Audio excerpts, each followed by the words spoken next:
أعوذ بالله من الشيطان الرجيم وبه نستعين وعليه نتوكل والصلاة والسلام على أشرف الأنبياء والمرسلين أما بعد. Mga minamahal kong mga magulang at mga kapatid sa pananampalataya, Assalamu alaikum warahmatullahi wabarakatuh. Ngayong araw po ang ating pag-usapan o kwento natin sa araw na ito ay ang kwento ni Propeta Lut alayhis salam. At ito po ay maiksing kwento lamang pero napakarami pong mapupulot na aral dito. Si Propeta Lut alayhis salam, ayon sa mga nagsulat ng history, ay siya po ay anak ng kapatid ni Propeta Ibrahim alayhis salam. Kaya siya po ay pamangkin ni Propeta Ibrahim alayhis salam.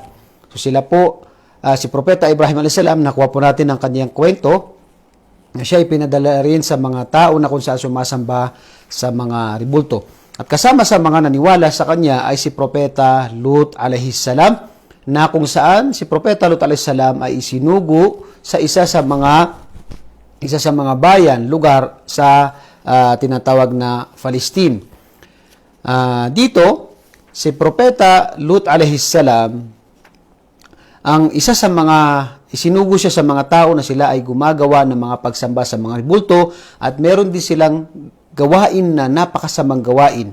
Maliban sa shirk o pagtatambal kay Allah subhanahu wa ta'ala, na ito yung kanilang pagkakagusto sa kapwa nila lalaki.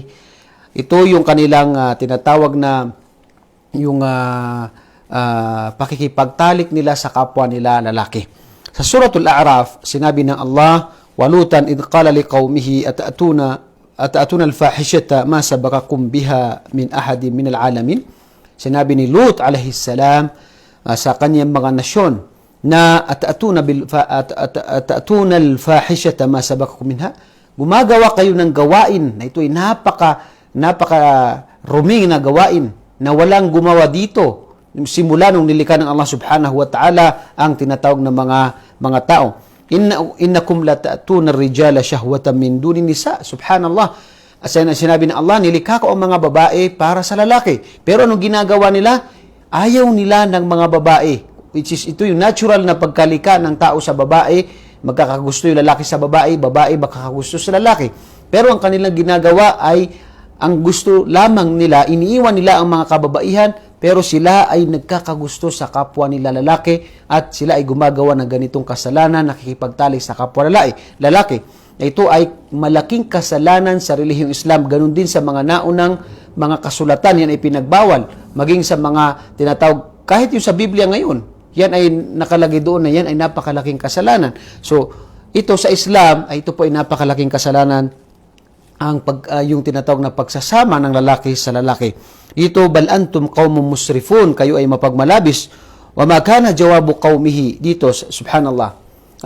Wa ma kana jawabu qaumihi, ano ang sagot ng kanyang mga nasyon niya nung siya ay nagbigay sa kanila ng payo? Sabi niya, illa an qalu akhrijuhum min qaryatikum. Subhanallah.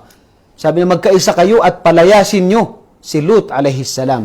Pero hindi ganun pa man ay sinabi ni Lut alayhis salam na kahit ako inyong paalisin sa inyong lugar, ay ito ay hindi magiging mahirap sa akin dahil hindi ko kaya na magtagal sa lugar kung saan ang mga tao dito ay gumagawa sila ng malaking kasalanan. So si Propeta Lut alayhis salam, kasama sa mga ibinalita sa kanya, ang sinabi sa Banal na Quran, ito yung sinasabi dito, qalu ya Lutu inna rusul rabbina. Ito yung pagdating ng mga anghel. Ito na yung parusa sa kanila. Bago yun, ano ang kanilang gawain? Kaya sabi natin, yung tinatawag na nagkakagusto sila sa lalaki. Sa panahon natin ngayon, mayroon ding lalaki sa lalaki, babae sa babae. La hawla wala quwwata illa. Ito ay isa sa pinakamalaking kasalanan sa Islam. At ang parusa niyan sa mga naunang mga kasulatan, kahit sa Biblia, ay kamatayan. Kapag umamin sila o nahuli sila na ginagawa nila ang bagay na ito, na laganap ang kanilang lantaran ang kanilang paggawa sa ganitong napakalaking kasalanan na ito, ay ang kaparusahan nila ay kamatayan. Subhanallah, napakalaking kasalanan ito. Tayo ay likas na nilikha ng Allah subhanahu wa ta'ala na lalaki nagkakagusto sa babae, babae nagkakagusto sa lalaki. Pero sila, subhanallah, ang ginawa nila, isa sila ang pinakaunang gumawa nito, kaya ito nabanggit sa Quran, na nagkakagusto sa lalaki sa lalaki. Ngayon, Dito, ang pinakamahalaga dito, una-una dapat natin malaman na ang mga bakla, mga tumboy ay sila ay isinumpa ng Allah subhanahu wa ta'ala. Kaya narapat na magbalik loob kay Allah. Ang pintuan ng pagbabalik loob ay bukas para sa mga tao na gusto magbalik loob kay Allah subhanahu wa ta'ala.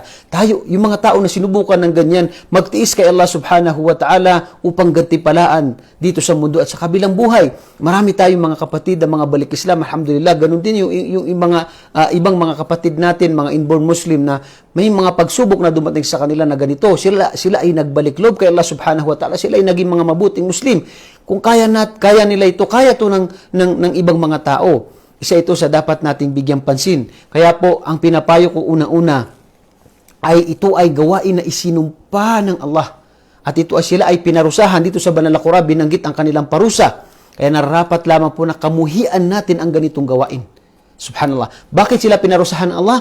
Dahil naging lantaran sa kanila, naging normal sa kanila. Ang gumagawa ng ganoon, walang nag-utos sa kanila na bawal ito, masama ito, kundi ito ay naging nakasanayan sa kanila. Kaya sila ay pinarusahan ng Allah subhanahu wa ta'ala. Sa panahon natin ngayon, payo ko po sa lahat. Halimbawa, ang mga nasa showbiz ngayon, si Vice Ganda. Yan ay pumapasok sa ating mga bahay. Kahit entertainment, hindi natin pwede yung pinapanood. Hindi pwedeng ipapanood sa ating mga anak. Kahit sabihin natin na nagkakatuwaan lang, hindi po pwede. Yan ay sinumpa ng Allah. Nakikipagtalik sa kapwa lalaki, yan ay sinumpa ng Allah. Paano mo papapasukin sa bahay mo? Paano mo hahayaan na pinapanood mo? Paano mo hinahayaan na ito'y pinapanood ng mga anak natin? Sila ay sinumpa ng Allah. Sila ay mga musyrik, ganun din sila ay sinumpa ng Allah itong gawain na ito. Kaya nararapat lamang na hindi tayo nagfa-follow, hindi tayo nanonood, hindi natin sinusuportahan itong ganitong mga gawain nila, yung mga kabaklaan na ito. O ganun din yung mga ginagawa ng mga tumboy na nagkakagusto sa babae. Yan ay lahat ay sinumpa ng Allah subhanahu wa ta'ala. Kaya nararapat po na iwasan yung ganito. Wag mong i-follow, alisin mo sa cellphone mo yung mga tao na ito, yung mga sinumpa na ito. Pero, gaya na sinabi natin, ang tao kahit anong kasalanan na gawa niya, ang bukas po ang pintuan ng pagbabalik loob kay Allah subhanahu wa ta'ala. Habang tayo ay nabubuhay pa, mayroon pa tayong pag-asa magbalik loob kay Allah subhanahu wa ta'ala sa mga tao na sinubukan na ganito. Pero mga mahalaga dito, una-una, payuhan natin ang ating mga kamag-anak kung may kakilala na ganito. Huwag nila ginagawa ito dahil ito ay sinumpa. Maging sa mga naunang mga kasulatan sa mga kababayan natin na mga Kristiyano. Yan ay pinagbawal sa Biblia. Ganun din sa Islam. Napakalaking kasalanan sa relihiyong Islam. Kaya nga pinarusahan sila ng Allah subhanahu wa ta'ala na sinabi dito, wa amtarna dito, fa'anjaynahu wa ahlahu. At sila, sabi dito at sinabi ng Allah na fa'anjaynahu ahlahu, at niligtas namin si Lut at ang kanyang mga pamilya illam ra'atuhu, maliban sa kanyang asawa. Maliban sa kanyang asawa. Sino ito? Yung asawa niya at saka sa asawa ni Nuh alayhis salam, sila ay hindi nananampalataya kasi sila ay pinarusahan. Sinabi dito, pinaligtas nila si propeta Lut alayhis salam at ganun din ang kanyang mga anak, kanyang mga pamilya, maliban sa kanyang asawa dahil siya ay lumabag kay propeta Lut alayhis salam. Hindi niya sinunod si propeta Lut alayhis salam. Kanat minal ghabirin. At dito, wa amtarna alayhim matara fandur kayfa kana akibatul mujrimin. At pinaulan namin sa kanila yung mga bato. Subhanallah, mga bato na napakalaking mga bato. At sa ibang aya ay sinabi ng Allah na binaliktad ng mga anghel ang kanilang lugar, na ang kanyang ilalim ay naging sa taas, ang kanyang sa taas ay naging ilalim. Yan ay parusa sa kanilang ginawang napakalaking kasalanan, na ito yung kanilang lantaran na ginagawa. Walang nag-uutos sa kanila na ipagbawal ito. Kahit na ito ay sa mata ng Allah, sa mata ng Diyos, sa mata ng tao, ito ay maruming gawain. Subhanallah, tayo ay nilikha na ang babae ay nilikha para sa lalaki, ang lalaki nilikha sa babae. Si Adam alayhis salam ay sinabi ng Allah, nung siya ay nilikha si Eva o si Hawa mula sa tadyang niya. at siya ay babae dahil alam ng Allah na kailangan ni Propeta Adam a.s. ng kasama sa buhay, kaya nilikha niya si Hawa para dumami ang tinatawag ng mga tao. Kaya po nararapat sa atin na magpayuhan sa ganitong mga klase. Subhanallah, napakalaking kasalanan ito. Kaya dito, kadzabat qaumu Lutin bin Nudur, at pinasinungalingan nila. Yung pinasinungalingan nila ang dalang mensahe ni Propeta Lut alayhi salam. Yun ang una. Pagkatapos ay sinabi nila na papalayasin nila si Propeta Lut alayhi salam, at may binabalak sila gawa nila ng masama kapag hindi lumayas si Propeta Lut alayhi salam. Si Propeta Lut alayhi salam ay sabi niya, ang mahalaga ay naiparating sa kanila ang mensahe, at ganun din na dahil ayaw ko rin na manatili dito.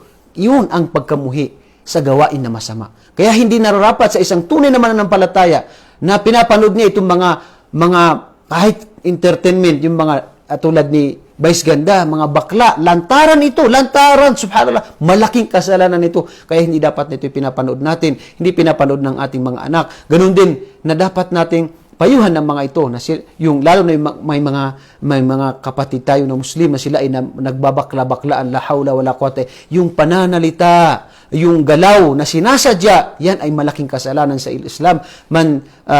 Sa isang hadith na sinabi ng Propeta sallallahu alaihi wasallam, la'ana Rasulullah sallallahu alaihi wasallam rajul man tashabbaha bin nisa, sila yung nanggagaya sa kababaihan at babae nanggagaya sa kalalakihan, sila ay isinumpa ng Allah subhanahu wa ta'ala. Kaya nararapat po na magpayuhan tayo sa ganitong mga klase. Kahit po ito ay entertainment, hindi po pwede. Yan ay mga gawain na pinarusahan sila ng Allah. Dahil sa gawain nila ito, kaya nararapat po na tayo ay umiwas sa mga ganitong gawain. Kaya ito po pinakamaiksing parusa sa kanila. Sila po pinarusahan ng Allah subhanahu wa ta'ala sa kasalanan na ito. Kaya po mag-ingat tayo. At sana po nakapulot tayo ng araw na ito. Ito po yung maiksing oras lamang po dahil ito po yung kwento ni Propeta Lut alayhi salam. Wa sallallahu alayhi wa barika wa sallam. Assalamualaikum warahmatullahi wabarakatuh.